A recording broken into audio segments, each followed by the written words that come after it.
నమస్తేనండి. అందరూ బాగుండాలని, లలితా పరమేశ్వరి అమ్మవారి ఆశీస్సులు మనందరిపైన ఉండాలని మనస్ఫూర్తిగా కోరుకుంటున్నాను. ఈరోజు మన వీడియోలో శ్రీ పోతులూరి వీరబ్రహ్మేంద్ర స్వామివారి కాలజ్ఞానం గురించి తెలుసుకుందాము. అయితే అసలు వీరబ్రహ్మేంద్ర స్వామివారు ఎవరు? కాలజ్ఞానం అంటే ఏమిటి? వీరబ్రహ్మేంద్ర స్వామివారు ఏం చెప్పారు? అవి ఎంతవరకు నిజమయ్యాయి అనే అంశాలు ఒక్కటొక్కటి తెలుసుకుందాము. అయితే కాలజ్ఞానం అంటే భవిష్యత్ దర్శనం అన్నమాట. భవిష్యత్తును దర్శించడము యోగులకు, ఋషులకు సాధ్యమే.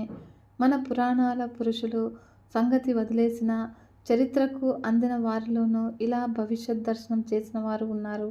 ఇతర దేశాల్లోనూ భవిష్యత్తును తెలుసుకుని జరగబోయేటివి ముందే చెప్పిన మహనీయులు లేకపోలేదు. వీరిలో ప్రపంచానికి తెలిసిన ప్రముఖుడు నాస్ట్రడామస్. అయితే తెలుగువారికి ఎక్కువగా తెలిసింది మన వీరబ్రహ్మేంద్ర స్వామి వారే. కాలజ్ఞానము ఒక విధంగా జ్యోతిష్యం వంటిదేనని చెప్పుకోవాలి. జ్యోతిష్యము గ్రహగతుల ఆధారంగా కొందరు వ్యక్తుల జీవితంలో భవిష్యత్తులో జరగబోయే సంగతులను వివరించి చెప్పేది.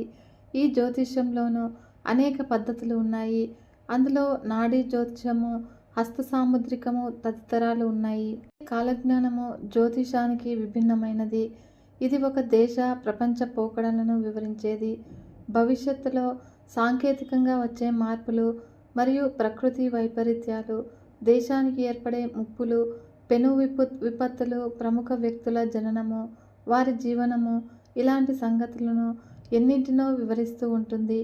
నాస్ట్రడామస్ వీరబ్రహ్మేంద్ర స్వామివారు చేసింది సరిగ్గా ఇదే. అయితే నాస్ట్రడామస్ చెప్పిన, వీరబ్రహ్మేంద్ర స్వామివారు చెప్పిన వారి జ్యోతిషాల్లో గర్భంగా ఉంటాయి. నాస్ట్రడామస్నే ఉదాహరణగా తీసుకుంటే హిట్లరు, నెపోలియన్ వంటి ప్రముఖుల ప్రస్తావన ఈ నాస్ట్రడామస్ జోస్యంలో కనిపిస్తుంది. రాజీవ్ గాంధీ హత్య, ప్రపంచ వాణిజ్య భవన సముదాయం కూల్చివేత వంటి విపత్కర సంఘటనలకు ఈ నాస్ట్రడామస్ జోస్యాలు కొన్నింటికి అన్వయం కుదురుతుంది. మరి ఆయన చెప్పింది వీరి గురించేనా అనేది స్పష్టంగా చెప్పలేము.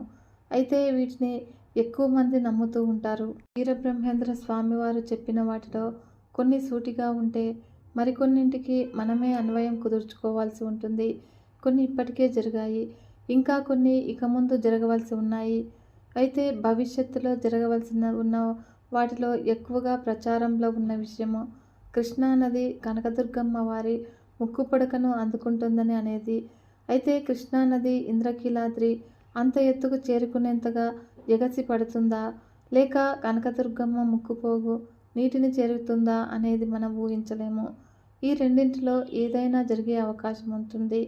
కాబట్టి భవిష్యత్తులో జరగబోయే జలప్రళయాన్ని వీరబ్రహ్మేంద్ర స్వామివారు తన మనోనేత్రంతో దర్శించారు. జలప్రళయమే అవసరం లేదు. ఏదైనా భూకంపం వంటి ప్రకృతి వైపరీత్యం వల్ల శ్రీశైలం, నాగార్జున సాగర్ ఆనకట్టలకు బీటలు పడితే ఎగసి వచ్చే అపార జలరాశి చాలు. అలాంటి విపత్తు ఎదురైతే కృష్ణానది ఇంద్రకీలాద్రిని తాకే ప్రమాదం ఉంది. ఇక ముక్కుపుడక కృష్ణానదిని చేరుకోవడం అనే విషయాన్ని ఎవరికి తోచినట్లుగా వారు ఊహిస్తూ ఉన్నారు. ఇప్పుడు మనం చూస్తూ ఉన్నటువంటి విపరీత పరిణామాలు, దుర్ఘటనలు, ఆశ్చర్యకర సంఘటనల గురించి వేల సంవత్సరాల కిందటే వివరించినటువంటి మహాజ్ఞాని శ్రీమద్ విరాట్ పోతులూరి వీరబ్రహ్మేంద్ర స్వామివారు. ఆయన కర్నూలు జిల్లాలోని బనగానపల్లెలో జన్మించారు. ఆయన ఎప్పుడు పుట్టారు, ఎక్కడ పుట్టారు, కాలజ్ఞానాన్ని ఎప్పుడు సామాన్య ప్రజలకు వెల్లడి చేశారు అనే విషయాలపైన వాదోపవాదాలు ఉన్నాయి.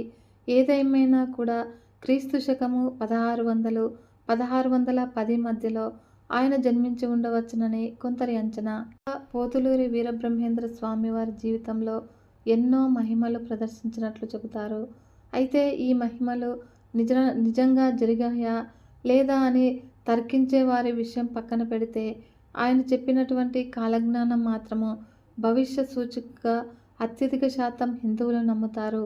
మరియు కురుక్షేత్ర యుద్ధ సమయంలో అర్జునుడు నీవెవరివి అని శ్రీకృష్ణుడిని ప్రశ్నించినప్పుడు సర్వశక్తివంతుడైనటువంటి కాలుడను నేనే అని జవాబిచ్చాడు. ఆ కాలుడు సమస్త చరాచర జగత్తును కబళించగలిగిన మరియు సృష్టించగలిగిన శక్తి ఉన్నవాడు. భూత, భవిష్యత్, వర్తమాన కాలాలు కాలుని అధీనంలో ఉంటాయి. కనుక సృష్టి మొత్తం కాలము అధీనంలోనే ఉంటుంది. కేవలం మహాజ్ఞానులకు, యోగులకు మాత్రమే ఈ కాలపురుషుని గురించిన జ్ఞానం ఉంటుంది. అటువంటి యోగి శ్రీ వీరబ్రహ్మేంద్ర స్వామివారు. అందువల్ల ఆయన చెప్పినటువంటి కాలజ్ఞానం ఇప్పటికీ కూడా అత్యధికులకు అనుసరణీయంగా ఉంటుంది. కాలజ్ఞానంలో చెప్పినవి ఇప్పటి వరకు జరిగినవి ఇప్పుడు తెలుసుకుందాము. అందులో ఒకటి, కాశీపట్న దేవాలయము 40 రోజులు పాడుపడుతుంది అని భవిష్యవాణి చెప్పాడు శ్రీ పోతులూరి వీరబ్రహ్మేంద్ర స్వామివారు. అది ఎలా నిజమైందో ఇప్పుడు చూద్దాము. 1910, 12 మధ్యలో గంగానదికి తీవ్రంగా వరదలు వచ్చాయి. అప్పుడు ఆ సమయంలో అక్కడ కలరా వ్యాపించింది. దీనివల్ల ఆ సమయంలో కాశీ పుణ్యక్షేత్రము దర్శించేందుకు భక్తులెవరూ కూడా వెళ్ళలేదు. రెండవది, ఒక అంబ 16 సంవత్సరాలు రాజ్యం ఏలుతుంది. అలా ఇందిరాగాంధీ 16 సంవత్సరాల పాటు మన దేశానికి ప్రధానమంత్రిగా ఉన్నారు. తెర మీది బొమ్మలు గద్దెలెక్కుతారు అంటారు. రంగులు చూసి ప్రజలు మోసపోతారు. ప్రస్తుతము సినీ నటులు రాజకీయాల్లోకి విస్తృతంగా వచ్చేస్తున్నారు. మరియు తమిళనాడు మాజీ ముఖ్యమంత్రి జయలలిత అంతకంటే ముందు సినిమా నటి. అలాగే మన మాజీ ముఖ్యమంత్రి ఎన్టీ రామారావు రంగం నుంచి వచ్చిన వారే. మరియు చిరంజీవి, విజయశాంతి, జమున, ఇలా చెప్పుకుంటూ వెళ్తే చాలామంది తెరమీది నటులు రాజకీయాల్లో ప్రవేశించారు. రాజరికాలు, రాజుల పరిపాలన నశిస్తాయి. ఇప్పుడు భారతదేశంలో రాజరిక వ్యవస్థ లేదు. ఆఖరికి జమీందారీ వ్యవస్థ కూడా నశించింది. ఉన్నదల్లా ప్రభుత్వము, మంత్రులును. ఈ మంత్రులు వారసత్వంలాగా రారు. నిరంకుశత్వం ఉండదు. ఎన్నికల్లో ప్రజలు గెలిస్తేనే అధికారంలోనికి వస్తారు. కనుక పోతులూరి వీరబ్రహ్మేంద్ర స్వామివారు చెప్పిన మాట అక్షరాలా నిజమైంది. విచిత్రమైన యంత్రాలు వస్తాయి కానీ చావు పుట్టుకలు మాత్రము కనుగొనలేకపోతారు. సృష్టిని మార్చటానికి ఎన్నో ప్రయత్నాలు చేస్తారు. అన్ని రంగాల్లాగే వైద్య రంగం కూడా బాగా అభివృద్ధి చెందింది. కాలు విరిగితే రాడ్ వేస్తూ ఉన్నారు. అసలు కాలే లేకుంటే కృత్రిమ కాలు పెడుతూ ఉన్నారు. మరియు గుండె మార్పిడి దగ్గర నుంచి ఎన్నో అపురూపమైన శస్త్రచికిత్సలు జరుగుతూ ఉన్నాయి. ఇంత అభివృద్ధి సాధించిన మాట నిజమే కానీ చనిపోయిన వారిని బ్రతికించే యంత్రము, మనుషుల్ని పుట్టించే యంత్రాల్ని ఇప్పటి వరకు కనుక్కోలేదు.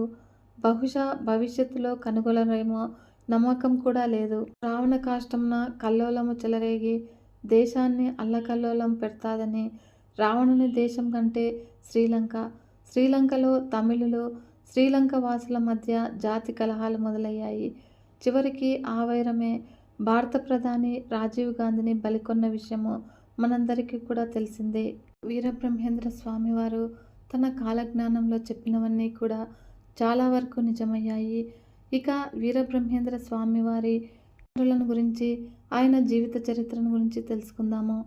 శ్రీ వీరబ్రహ్మేంద్ర స్వామివారికి వీరంబొట్లయ్య అనే పేరు కూడా ఉంది. ఈయన తండ్రి పేరు వీరభోజ్యరాయలు, తల్లి పేరు వీరపాపమాంబ. 8 సంవత్సరాల వయసు వచ్చేసరికి వీరబ్రహ్మేంద్ర స్వామి వారికి అపారమైన విజ్ఞానం ఏర్పడింది. మరియు ఆధ్యాత్మికత గురించి ఎక్కువగా ఆలోచిస్తూ ఇతరులతో తక్కువగా మాట్లాడుతూ ఉండేవాడు. అద్భుత తత్వవేత్త ఆదిశంకరాచార్యుల వలనే శ్రీ వీరబ్రహ్మేంద్ర స్వామివారు కూడా వివిధ విషయాలపై తాను జ్ఞానాన్ని సంపాదించడమే కాకుండా ఇతరులకు చెప్పేందుకు నిర్ణయించుకున్నాడు. అప్పుడు తండ్రి మరణించిన కొద్ది కాలం తర్వాత తన తల్లిని వదిలి వివిధ ప్రదేశాలను సందర్శించేందుకు నిర్ణయించుకొని తల్లి అనుమతిని కోరాడు. తల్లి పుత్రప్రేమ వల్ల దీనికి అభ్యంతరం చెప్పింది. అప్పుడు వీరబ్రహ్మేంద్ర స్వామివారు తల్లికి వివిధ రకాల విషయాల గురించి జ్ఞానాన్ని అందజేశాడు. అలా అశాశ్వతమైన ఈ దేహం కోసము, బంధాలు అనుబంధాల కోసము ప్రతి క్షణము తప్పించడము వృధా ప్రయాస అని తెలియజెప్పాడు. శరీరతత్వం ఎలా ఉంటుంది? ఈ భౌతిక శరీరము ఆకాశము, గాలి, అగ్ని, నీరు, పృథ్వీ అనే 5 అంశాలతో రూపొందుతుందని తల్లికి వివరించాడు వీరబ్రహ్మేంద్ర స్వామివారు. వేదాల్లోనూ కూడా ఇదే ఉంది. పంచభూతాల కలయికతోనే నేను అనే భావన ఏర్పడుతుంది. ఈ సమస్త చరాచర ప్రకృతిని అర్థం చేసుకునేందుకు మనకు చెవి, కన్ను, ముక్కు వంటి జ్ఞానేంద్రియాల వల్ల సాధ్యమవుతుంది. వీటి ద్వారా వివిధ రకాల పద్ధతులు, మార్గాల ద్వారా జ్ఞానాన్ని సంపాదిస్తూ ఉన్నాము.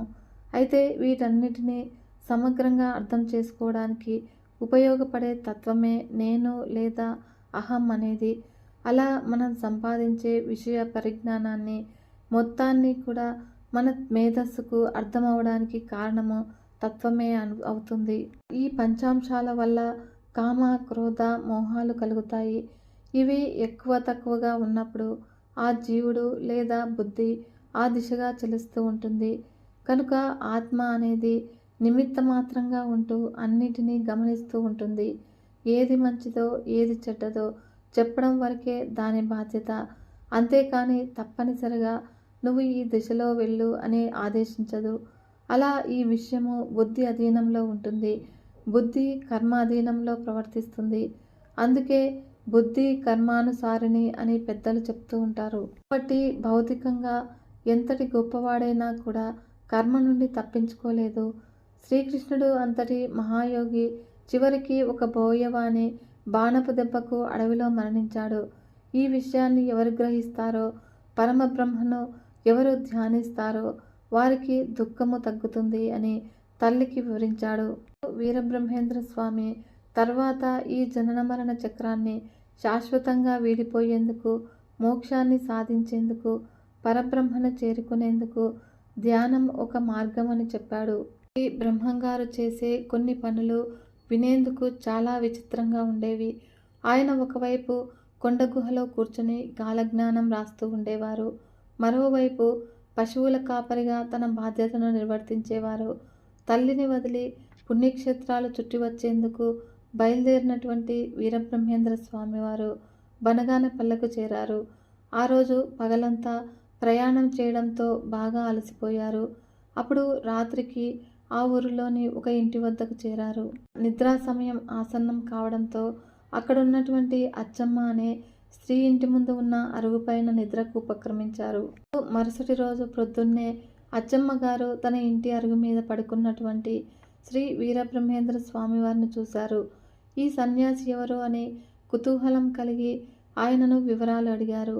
అప్పుడు తాను బతుకు తెరువు కోసం వచ్చానని, ఏదో ఒక పని చేయదలిచానని చెప్పగా తన దగ్గర ఉన్నటువంటి గోవులను తోలుకుతి వెళ్ళమని చెప్పింది అచ్చమ్మ. గోవుల కాపరిగా మారిన వీరబ్రహ్మేంద్ర స్వామివారు ఆవులను తీసుకుని దగ్గరలో ఉన్నటువంటి రవ్వలకొండ దగ్గరకు వెళ్ళాడు. అక్కడ ఎంతో ప్రశాంతంగా ఉన్న ఆ వాతావరణము ఆయన్ను ఎంతో ఆకర్షించింది. ఆ ప్రదేశాన్ని కాలజ్ఞానం రాసి అందరికీ తెలియజెప్పేందుకు తగిన ప్రదేశంగా నిర్ణయించుకున్నారు. ఒక గుహను తనకు ఆవాసయోగ్యంగా చేసుకున్నారు. అలా ప్రతిరోజు గోవులను తీసుకువచ్చి వాటిని పొలంలో వదిలిపెట్టి మనసు కేంద్రీకరించి ధ్యానంలో మునిగిపోయేవారు. అలా ఆ ధ్యానం వల్ల ఆయనకు రకరకాల అనుభవాలు కలిగేవి. వాటన్నింటికి అక్షర రూపం కల్పించేవారు. కాలజ్ఞానాన్ని మొదలుపెట్టేందుకు నిర్ణయించుకున్న శ్రీ వీరబ్రహ్మేంద్ర స్వామివారు అక్కడ ఉన్న ఒక తాటి చెట్టు ఆకులను కోసుకొని కొండ గుహలో రాయడం మొదలుపెట్టాడు. తాను కాలజ్ఞాన గ్రంథం రాయడంలో నిమగ్నమయ్యే సమయంలో గోవులు అచ్చమ్మ గారి పొలం దాటి వేరే వాళ్ళ పొలంలోనికి వెళ్ళిపోతూ ఉండేవి. అలా జరగకుండా ఉండేందుకు ఒక పుల్లతో ఆ గోవుల చుట్టూ పెద్ద వలయం గీశాడు. ఈ వలయం దాటి మీరు ఎక్కడికి వెళ్ళవద్దు అని గోవులను ఆదేశించాడు. ఆ తర్వాత ప్రశాంతంగా తన కాలజ్ఞానాన్ని కొనసాగించారు. వీరబ్రహ్మేంద్ర స్వామివారు తన కాలజ్ఞానాన్ని ఒకేసారి చెప్పలేదు.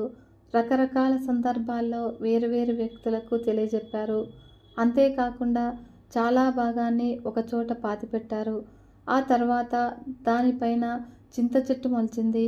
ఆయన కాలజ్ఞానాన్ని ఎందుకు పాతిపెట్టారు, ఇలా ఎందుకు చేశారు అనే దానికి మాత్రము ఇప్పటి వరకు జవాబు దొరకలేదు. ఒకరోజు మామూలుగా తన విధి నెరవేర్చేందుకు పశువులను తోలుకొని కొండకు బయలుదేరారు వీరబ్రహ్మేంద్ర స్వామి. యథాప్రకారము గోవుల చుట్టూ ఒక వలయం గీసి కాలజ్ఞానం రాసుకునేందుకు తాటి ఆకులు, చెట్లు, ముళ్ళు కోసుకొని కొండ గుహలోకి వెళ్ళిపోయారు వీరబ్రహ్మేంద్ర స్వామివారు. అప్పుడు ఆయనను అనుసరిస్తూ వచ్చిన అచ్చమ్మ ఇదంతా చూసి ఒక అద్భుతాన్ని చూసిన విధంగా ఆశ్చర్యంలో మునిగిపోయింది. తన దగ్గర గోవుల కాపరిగా పనిచేస్తూ ఉన్నటువంటి వీరబ్రహ్మేంద్ర స్వామి వారు ఒక జ్ఞాని అని అప్పుడు తెలుసుకోగలిగింది అచ్చమ్మ. కానీ గుహలోకి వెళ్ళి ఆయనతో మాట్లాడడానికి భయపడింది. తపస్సు చేస్తూ ఉన్న మాదిరిగా కాలజ్ఞానాన్ని రాస్తూ ఉన్నటువంటి బ్రహ్మంగారి ఏకాగ్రతను భగ్నం చేసేందుకు ఆవిడ భయపడింది. అప్పటికే ఆయనతో ఏమీ మాట్లాడకుండా ఇంటికి తిరిగి వెళ్ళిపోయింది. తర్వాత వీరబ్రహ్మేంద్ర స్వామి గోవులను తోలుకొని తిరిగి రాగానే ఆయన పాదాలకు నమస్కరించి తెలియక తాను చేసిన తప్పులన్నింటినీ మన్నించమని కోరింది. వీరబ్రహ్మేంద్ర స్వామి వారు అన్నారు, నాకు దూషణ అయినా భూషణ అయినా ఒక్కటే, నీవైనా తల్లి అయినా ఒక్కటే, ఈ ప్రపంచంలోని జీవులన్నీ కూడా నాకు సమానమే అని చెప్పిన బ్రహ్మంగారికి తనకు జ్ఞానోపదేశం కలిగించమని కోరింది అచ్చమ్మ. ఆ పని ప్రస్తుతం చేసేందుకు వీలు లేదని, సమయం వచ్చినప్పుడు యాగంటి అనే పుణ్యక్షేత్రంలో జ్ఞానోపదేశం చేయగలనని చెప్పారు వీరబ్రహ్మేంద్ర స్వామి. ఆ రోజు కోసం ఎదురు చూడసాగింది అచ్చమ్మ. వీరబ్రహ్మేంద్ర స్వామి మాత్రము యథాప్రకారము కాలజ్ఞానాన్ని రాసి అచ్చమ్మ గారి ఇంట్లో ఒక చోట పాతి పెడుతూ ఉండేవారు. అలా ఒక శుభదినాన అచ్చమ్మ గారిని ఈశ్వర క్షేత్రమైనటువంటి యాగంటికి తీసుకుని వెళ్ళారు వీరబ్రహ్మేంద్ర స్వామి. అక్కడ జ్ఞానోపదేశం మొదలుపెట్టారు. ఈ సందర్భంగా అచ్చమ్మ ఎన్నో ప్రశ్నలు వేశారు. అలా వాటన్నిటికీ కూడా సామాన్యులకు అర్థమయ్యే విధంగా సరళమైన భాషలో జవాబులిచ్చారు వీరబ్రహ్మేంద్ర స్వామి. వాటిలో ఒకటి, పరమాత్మ ఎక్కడ ఉన్నాడు అనగా, అప్పుడు వీరబ్రహ్మేంద్ర స్వామి, పరమాత్మ ప్రపంచంలో అణువణువున ఉన్నాడు. ఈ పశువులలో, నీలో, నాలో, కీటకాలలో అన్నింటిలోనూ ఆయన నివాసం ఉంటుంది అని చెప్పగానే అచ్చమ్మ ఇంకొక దేహాన్ని వెలిపుచ్చింది. అది ఏంటి అంటే, దేవుని తెలుసుకోవడం ఎలా అనగడగ్గా, దేవుని తెలుసుకోవడానికి చాలా మార్గాలు ఉన్నప్పటికీ భక్తి, ధ్యానము శ్రేష్టమైనవి. భక్తి మార్గం అంటే కేవలం భగవంతుని ధ్యానిస్తూ జీవితాన్ని గడపడమే. దీన్నే భక్తి యోగం అని కూడా అంటారు. కనుక ధ్యాన యోగం అంటే ప్రాణాయామం ద్వారా ఈ సృష్టిని ప్రారంభించిన బ్రహ్మను తెలుసుకోవడమే. కనుక దేవుని ఏ రూపంలో మనం చూడగలము? లేక పురుషుడా అనడగ్గా, పరబ్రహ్మ నిరాకారుడు, నిర్గుణుడు, మనం ఏ విధంగానూ నిర్వచించలేము అని ఈ విధంగా అచ్చమ్మ గారి సందేహాలను తీర్చిన తర్వాత ఆమెకు కొన్ని మంత్రాలను ఉపదేశించారు వీరబ్రహ్మేంద్ర స్వామి. వీటిని ఏకాగ్ర చిత్తంతో జపిస్తూ ఉండమని చెప్పారు. తర్వాత కాలజ్ఞానం గురించి వివరించడం మొదలుపెట్టారు. వీరబ్రహ్మేంద్ర స్వామి వారు తన బోధనలను వివరిస్తూ క్షీణించిపోతూ ఉన్నటువంటి ధర్మాన్ని కాపాడి పాపాత్మలను శిక్షించేందుకు నేను 5000 ఏళ్ల తర్వాత వీరభోగ వసంతరాయలుగా తిరిగి అవతరిస్తాను. అప్పుడు నా భక్తులందరూ కూడా తిరిగి నన్ను చేరుకుంటారు. దీనికి ఇంకా చాలా సమయం ఉంది, 100 ఏళ్ళు జరగాల్సి ఉంది చెప్పి విజయనగరము కొన్నాళ్ళు అత్యంత వైభవంగా వెలుగొందుతుంది. ఆ తర్వాత ప్రాభవం కోల్పోయి నాశనమైపోతుంది. ఇది ఒక చారిత్రక వాస్తవము. శ్రీకృష్ణదేవరాయల తర్వాత విజయనగర సామ్రాజ్యంలో అంతఃకలహాలు ఏర్పడి అసమర్థులు భోగలాలసులై చక్రవర్తుల నేతలుగా మారారు. మరోవైపు మహమ్మదీయుల దండయాత్రల వల్ల ఆ మహాసామ్రాజ్యము బలహీనమవడం ప్రారంభించింది. అలా మిగిలిన భారతీయ రాజుల మాదిరిగానే కర్ణాటక, ఆంధ్ర ప్రాంత రాజుల్లో అనైక్యత వల్ల కూడా విదేశీయులైన మహమ్మదీయులు విజయనగర సామ్రాజ్యాన్ని నాశనం చేయగలిగారు. శ్రీ వెంకటేశ్వర స్వామి వారిని మహమ్మదీయులు కూడా పూజలు చేస్తారు. వెంకటేశ్వరునికి మహమ్మదీయ వనిత బీబీ నాంచారి భార్య అనే విషయం అందరికీ తెలిసిందే. కాబట్టి బీబీ నాంచారిని మహమ్మదీయులు పూజిస్తారు. కృష్ణ, గోదావరి నదుల మధ్య ఆవులు గుంపులు గుంపులుగా కూడికి వస్తాయి. కృష్ణా, గోదావరి నదులు సముద్రంలో కలిసే చోటు మన రాష్ట్రంలోనే ఉంది. గతంలో కృష్ణా జిల్లాలో వచ్చిన తుఫానుల వల్ల వేల సంఖ్యలో పశువులు మృతి చెందిన విషయం మనందరికీ తెలిసిందే. తూర్పున పడమర వరకు ఆకాశంలో యోజన ప్రయాణం వెడల్పుగా చీరకట్టినట్లుగా కనబడుతూ ఉంది. ఇది కూడా అణ్వస్త్రాల వల్ల కలిగే ఫలితమే. అణుబాంబు వల్ల పుట్టే ఎర్రని మంటలు ఆకాశాన్ని కప్పివేసినట్లు కనబడ్డాయి. వీరబ్రహ్మేంద్ర స్వామి అచ్చమ్మకు కాలజ్ఞానం ఉపదేశించారు. ఆయన బోధనల వల్ల క్రమంగా అచ్చమ్మలో ఉన్న అజ్ఞానం అంతా తొలగిపోవడం మొదలై జ్ఞానజ్యోతి ప్రజ్వలించడము ప్రారంభమైంది. ఆ విధంగా అచ్చమ్మ గారి ద్వారా క్రమంగా బ్రహ్మంగారి గురించి అందరికీ తెలిసింది. అలా ఆయనకు ఒక శిష్యగణం తయారైంది. తన శిష్యులకు, భక్తులకు జ్ఞానబోధ చేస్తూ కాలం గడపడం మొదలుపెట్టారు బ్రహ్మంగారు. అచ్చమ్మ కుమారుడికి దృష్టిని ప్రసాదించడము. అచ్చమ్మకు ఒక కుమారుడు ఉండేవాడు. అతడి పేరు బ్రహ్మానందరెడ్డి. అతనికి అంధత్వం ఉండేది. ఎంతమంది వైద్యులను సంప్రదించినా కూడా అతనికి ఇక చూపు రాదని తేల్చి చెప్పేసేవారు. అలా అచ్చమ్మ బ్రహ్మంగారికి తన కుమారుడి విషయం చెప్పింది.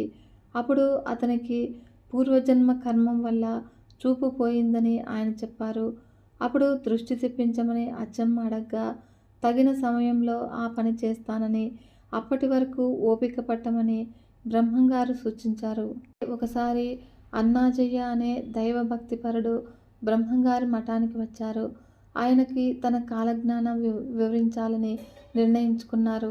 ఇది పూర్తయిన తర్వాత బ్రహ్మంగారు అచ్చమ్మను పిలిచారు. తల్లి, నీ కుమారుడు గత జన్మలో ఓ మహిళ దృష్టి కోల్పోవడానికి కారకుడయ్యాడు. కాబట్టే ఈ జన్మలో ఇలాంటి దుస్థితి ఏర్పడింది.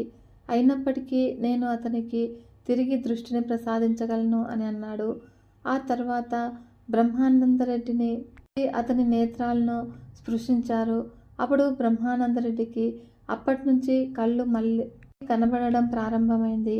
అన్నాజయ్యకు చెప్పిన కాలజ్ఞానంలో ఈ కాలజ్ఞానంలోని కొన్ని సంఘటనలు గతంలో అచ్చమ్మకు చెప్పినట్లుగానే కనబడుతూ ఉన్నాయి. ఎంతోమంది మార్పులం ఉన్న రాజులు కూడా సర్వనాశనమైపోతారు. గ్రామాల్లో చోరులు పెరిగిపోతారు. అలా గతంలో జరిగిన యుద్ధాల్లో ఈ పరిణామం సంభవించింది. శ్రీకృష్ణుని నిర్యాయమును జరగబోయే ముందు కూడా జరిగినది ఇదే కదా. అర్జునుడు యాదవ స్త్రీలను తీసుకుని వస్తూ ఉంటే దారిలో చోరులు అర్జునుడి మీద, అతని సైన్యం మీద దాడి చేస్తారు. అలా వారి మీద తన మహాస్త్రాలను ప్రయోగించదలుచుకున్నప్పటికీ ఒక అస్త్రం కూడా గుర్తుకు రాక నిస్సహాయకుడై నిలబడిపోతాడు అర్జునుడు. అదంతా కూడా కలియుగ ప్రభావమే అని చెప్పాడు వ్యాసుడు. పిడుగులు పడి నదులు ఇంకిపోతాయని, ఉల్కల వల్ల ఈ పరిణామం సంభవించవచ్చునని కొందరి అభిప్రాయము. అయితే ఉల్కలు పడిన సమయంలో పిడుగు వంటి శబ్దాలు వస్తాయి. ఉల్కాపాతం వల్లే ఒకప్పుడు ఈ భూమి మీద తిరుగాడినటువంటి మహాకాయులైన సర్లు తుడిచిపెట్టుకుపోయాయి. చిన్న పిడుగు పడితేనో ఎంతోమంది మనుషులు మరణిస్తూ ఉన్నారు. అలాంటిది ఉల్క పడితే ఏ ప్రమాదమైనా సంభవించవచ్చును. మరియు విచిత్రమైన వ్యాధులు పుట్టి కూర్చున్నవారు కూర్చున్నట్లుగా, నిల్చున్నవారు నిల్చున్నట్లుగా హతమారిపోయారు. రాత్రింబవళ్ళు గద్దలు గుంపులుగా కూడి అరుస్తూ ఉంటాయి. నీటి యందు చేపలు తాము చచ్చుతామని తలచి బయటకు వస్తాయి. మరియు పర్వతానికి ఒక ముసలి వస్తుంది. అది 8 రోజులు ఉండి భ్రమరాంబ గుడిలో దూరి మేకపోతు వలె అర్చి మాయమవుతుంది. శ్రీశైల శిఖరాన అగ్నివర్షం పడుతుంది. నందీశ్వరుడు రంకెలు వేస్తాడు. కనకనమని కాలు దువ్వుతాడు. మరియు సూర్యమండలం నుంచి మాటల రూపంలో శబ్దం వినబడుతుంది. ఇది పురాణాల్లో ఉంది. అశరీరవాణి తరచుగా సత్య నిర్ధారణ చేయడం ఎన్నో సందర్భాల్లో మనం పురాణాలు, ఇతిహాసాల్లో కూడా చదువుకున్నాం కదా. బహుశా అప్పుడు చెప్పిన అశరీరవాణి ఇదే కావచ్చు. విషవాయువు కొట్టినప్పుడు శివుని కంట నీరు నిండుతుంది. మధ్యప్రదేశ్లోని భోపాల్లో జరిగిన విషవాయువు లీకేజ్ వల్ల వేలాది మంది ప్రజలు మరణించగా లక్షలాది మందికి అనేక రుగ్మతలు కలిగాయి. ఆ దుర్ఘటన బాధితులకు ఇప్పటికీ కూడా పూర్తి స్థాయిలో న్యాయం జరగలేదు. బ్రహ్మంగారు గ్రామాల్లో, పట్టణాల్లో నెత్తుటి వాన కురుస్తుంది అని చెప్పారు.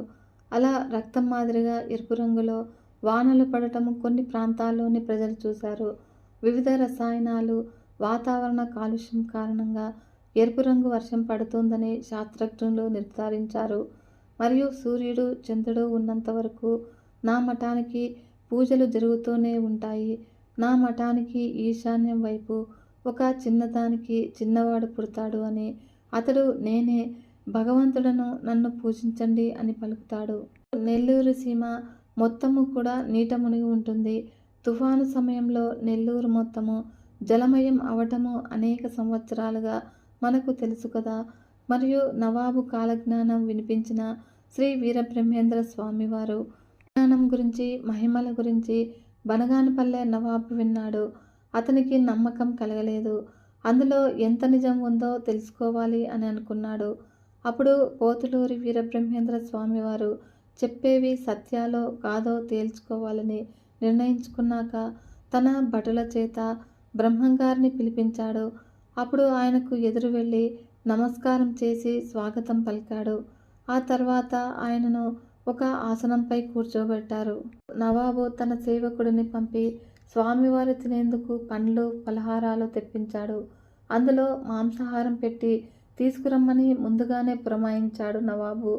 అలా నవాబు ఆదేశాన్ని అనుసరించి సేవకుడు కొన్ని మాంసపు ఖండాలను పళ్ళెంలో ఉంచి వాటిపై వస్త్రం కప్పి వినయంగా స్వామివారికిచ్చారు. అయితే ఆ పళ్ళెంపై ఉన్న వస్త్రాన్ని తీస్తే తాను ఫలహారం స్వీకరిస్తానని స్వామివారు చిరునవ్వుతో చెప్పాడు. అలా ఆ సేవకుడు వస్త్రాన్ని తొలగించాడు. నవాబు ఆశ్చర్యపోయే విధంగా ఆ పళ్ళెంలో పుష్పాలున్నాయి. ఈ ఉదంతంతో వీరబ్రహ్మేంద్ర స్వామివారు నిజంగా శక్తివంతుడే అని బనగానపల్లె నవాబు నమ్మక తప్పలేదు. అప్పుడు వెంటనే నవాబు క్షమాపణ చెప్పుకున్నాడు. తనకు కూడా కాలజ్ఞానం వినిపించాలని కోరాడు. బ్రహ్మంగారు నవాబుకు కొన్ని సంగతుల గురించి వివరించాడు. ఆయన చెప్పినటువంటి వాటిల్లో కొన్ని ముఖ్యమైనవి: విచిత్రమైన ఈత చెట్టు ఒకటి పుట్టి రాత్రులు నిద్రపోతుంది, పగలు మళ్ళీ లేచి నిలబడుతుంది. ఇలా 8 సంవత్సరాలు జరిగిన తర్వాత ఆ చెట్టు నశిస్తుంది. ఇది మొదలు దేశంలో తీవ్రమైన కరువు ఏర్పడుతుంది అని. ఈ విషయం యథార్థంగా జరిగింది. మరియు గుంటూరు జిల్లా చేప్రోలు దగ్గర ఒక పొలంలో ఉన్న ఈత చెట్టు అచ్చము బ్రహ్మంగారి కథనాన్ని పోలి ఉండేది. రాత్రిపూట ఆ పొలంలో ఉన్న డొంక రోడ్డుకు అడ్డంగా పడుకునేది. మళ్ళీ సూర్యోదయం కాగానే లేచి నిలబడేది. అలా ఈ వింత చెట్టు గురించిన విషయము అప్పట్లో ఫోటోలతో సహా దినపత్రికల్లో కూడా ప్రచురితమైంది. కలియుగంలో 5097 సంవత్సరంలో ఎన్నో విశేషాలు జరుగుతాయి. ఆ దాతృనామ సంవత్సరంలో అనేక ఊళ్ళలో రూపాయికి చారడు బియ్యం అమ్ముతారు. జనులు అరచి అరచి చచ్చిపోతారు అని ఇప్పటికే బియ్యం ధరలు మండిపోతూ ఉన్నాయి. అలా 5 ఏళ్లలో కిలో బియ్యము 100 రూపాయలు పలికినా కూడా ఆశ్చర్యం లేదు. అలా ఆకలి చావులు ఎక్కువయ్యాయి. కొన్నాళ్లకి పేద ప్రజలకు బియ్యం అందుబాటులో లేకుండా పోతాయేమో. కాబట్టి బ్రహ్మంగారు తాను చెప్పినవన్నీ కూడా నిజాయితీతో, నిర్భీతితో చెప్పారు. అప్పుడు నవాబు గారు సంతోషపెట్టేందుకు కాకుండా తనకు ఏది నిజంగా అనిపించిందో దాని గురించే చెప్పుకుంటూ వచ్చారు. దానికి ఎన్నో ఉదాహరణలు ఉన్నా ఈ కింద చెప్పబడినవి అర్థమవుతుంది. 1000 సంవత్సరాలకి వచ్చేసరికి గరిమిరెడ్డి అచ్చమ్మ వంశంలో ఎవరూ కూడా మిగలరు. ఈ వంశానికి ఉన్న ఆస్తి అయిన గోవుల మందలో ఒక్క గోవు కూడా మిగలదు అని. బనగానపల్లె నవాబు పరిపాలన క్రమంగా నాశనమవుతుంది. అతనికి వచ్చే ఆదాయం కూడా క్షీణిస్తుంది అని బ్రహ్మంగారు కాలజ్ఞానం చెప్పడము పూర్తయిన తర్వాత ఆయనకు 70 ఎకరాల భూమిని తన కానుకగా ఇచ్చాడు నవాబు. తన మఠానికి తిరిగి వచ్చిన తర్వాత బ్రహ్మంగారు మరలా తన భక్తులకు జ్ఞానబోధ చేస్తూ కాలం గడపసాగారు. దేశాటనకు బయలుదేరిన బ్రహ్మంగారికి 1 సంవత్సరం గడిచిన తర్వాత దేశంలో పర్యటించి రావాలి అనే కోరిక పుట్టింది. అప్పుడు తన కోరికను భక్తులు, శిష్యులకు చెప్పారు. అయితే వారెవరూ కూడా దీనికి ఒప్పుకోలేదు. కానీ అదంతా కూడా ఆ సర్వేశ్వరుని నిర్ణయం ప్రకారమే జరుగుతుంది అని, తన ప్రకటనను ఆపేందుకు ఎవ్వరూ ప్రయత్నించరాదని నచ్చచెప్పారు స్వామివారు. ఆ తర్వాత కడప జిల్లాకు ప్రయాణమయ్యారు. ఆ జిల్లాలో తిరుగుతూ కందిమల్లాయపల్లె చేరుకున్నారు. ఆ ఊరు ఆయనకు బాగా నచ్చడంతో అక్కడే నివాసం ఏర్పరచుకున్నారు. అక్కడ ఆయన ఒక మారుమూల వడ్రంగి మాదిరిగా జీవించడము మొదలుపెట్టారు. అట్లా తన గురించి ఎప్పుడూ ఎవరికీ కూడా చెప్పుకోలేదు. ఇదిలా ఉంటే ఆ ఊరిలో ఒక అమ్మవారి గుడి ఉంది. ఆ గుడిలో ప్రతి సంవత్సరము కూడా వేలాది రూపాయల ఖర్చుతో జాతర జరగడము ఆనవాయితీగా వస్తుంది. దీనికోసం ఊళ్ళలో ఉన్న వారందరూ కూడా చందాలు వేసుకునేవారు. అయితే ఆ ఊరి పెద్దలు వడ్రంగి పనిచేసే బ్రహ్మంగారి వద్దకు వచ్చి అమ్మవారి జాతరకు చందా ఇవ్వమని కోరాడు. అప్పుడు తాను పేదవాడినని, తానేమీ ఇవ్వలేనని చెప్పారు ఆయన. పెద్దలు ఆయనను ఎగతాళి చేశారు. అప్పుడు తప్పని పరిస్థితుల్లో తాను జాతరకు ఏదో ఒకటి ఇవ్వగలనని, కానీ అందుకోసము అమ్మవారి గుడి దగ్గరకు పెద్దలందరూ రావాలని చెప్పారు బ్రహ్మంగారు. అలా ఆ మాటల ప్రకారము అందరూ కలిసి ఆ ఊరి దేవత గుడి దగ్గరకు వెళ్ళారు. గుడి బయట నిలబడిన బ్రహ్మంగారు ఒక చుట్ట తీసుకుని గుడిలోని అమ్మవారిని ఉద్దేశించి నిప్పు తీసుకురా అని కోరారు. అప్పుడు వెంటనే అమ్మవారు అదృశ్య రూపంలో ఒక మూకుడులో నిప్పు తీసుకొని వచ్చి వీరబ్రహ్మేంద్ర స్వామి వారికి ఇచ్చింది. అక్కడ ఉన్న వారందరూ కూడా ఆశ్చర్యంలో మునిగిపోయారు కదా ఫ్రెండ్స్. మిగతా కథ మీ నెక్స్ట్ వీడియోలో తెలుసుకుందాము. వీడియో మీకు నచ్చినట్లయితే ఒక చిన్న లైక్ చేసి మన ఛానల్ని ఇంతవరకు సబ్స్క్రైబ్ చేసుకోకుంటే సబ్స్క్రైబ్ చేసుకుని సపోర్ట్ ఇవ్వండి ఫ్రెండ్స్. మరొక మంచి వీడియోతో మీ ముందుకు వస్తాను. అంతవరకు సెలవు. నమస్కారం.